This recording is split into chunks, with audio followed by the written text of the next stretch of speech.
once again. Now, one of the things that a lot of people worry about, and rightly so, is injuries. Injuries through training, through any kind of high level sport that you're doing, any kind of high level intense training, injuries can be right down the line if you're not training correctly and your nutrition isn't on point. Your body then begins to break down because yes, you are subjecting it to a lot of stress, a lot of pressure throughout your workouts, but again, if everything else isn't on point with your diet, supplementation, rest, recovery, everything like that, if there's a slight chink in that armour, then there's a tendency towards some form of injury down the line. One of the major things that a lot of people forget about is listening to your body. Your body is the best indicator to say that you're overtraining, undertraining, doing things a little bit too much from what you should, and everything in between. Your body is basically the thing that says, okay, you've been working a certain muscle group, there may be a little impingement, there may be a little tweak, a little pain that you're feeling from that. That's usually a general indicator to say, okay, let's reevaluate things here. What's actually going on, and should I really be pushing through this type of exercise to attain a result that overall will incur an injury?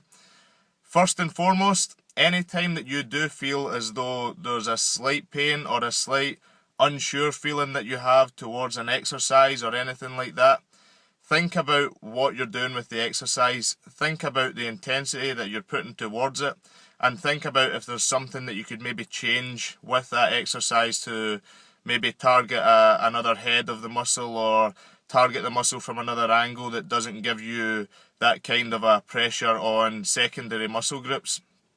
Injuries are something that can be prevented, but failing that, if you are injured in any kind of way, what you would then look to be doing is working around your injury.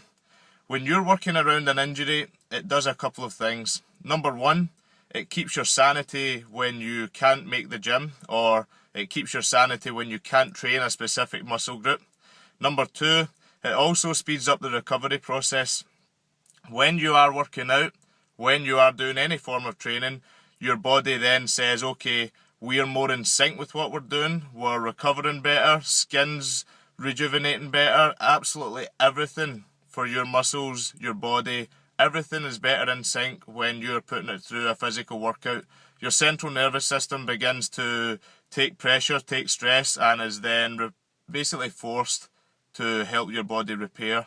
So therefore, growth hormone, testosterone, all those natural anabolic compounds begin to work in conjunction with the recovery process, and therefore help you repair. If it's a muscle that you've torn, if it's something like that, it then helps the recovery process come along quicker and effectively repairs whatever it may be that you have injured. So that's one of the reasons why you should train around an injury. And like I say, overall, it will give you a better sense of well-being. And the other thing as well, number three, is that when you are injured, it really does put you down, and it really does give you a sense of, in a sense, depression, because there's nothing worse than wanting to do something and not being able to actually do it because your body says, no, we can't be put through this, we can't be subjected to this. So training around an injury, training other muscle groups. If you have an upper body injury, training your legs. If you have a lower body injury, training some parts of your upper body. Overall, that will be far more beneficial than if you are effectively doing nothing. So that's a couple of things that you should think about if you do come across an injury. But like I say, to prevent an injury overall, really do listen to your body. There's no better indicator than your own body.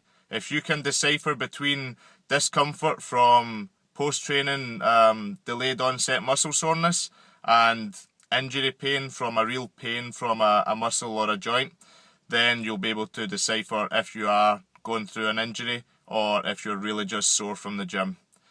Rule number one, listen to your body.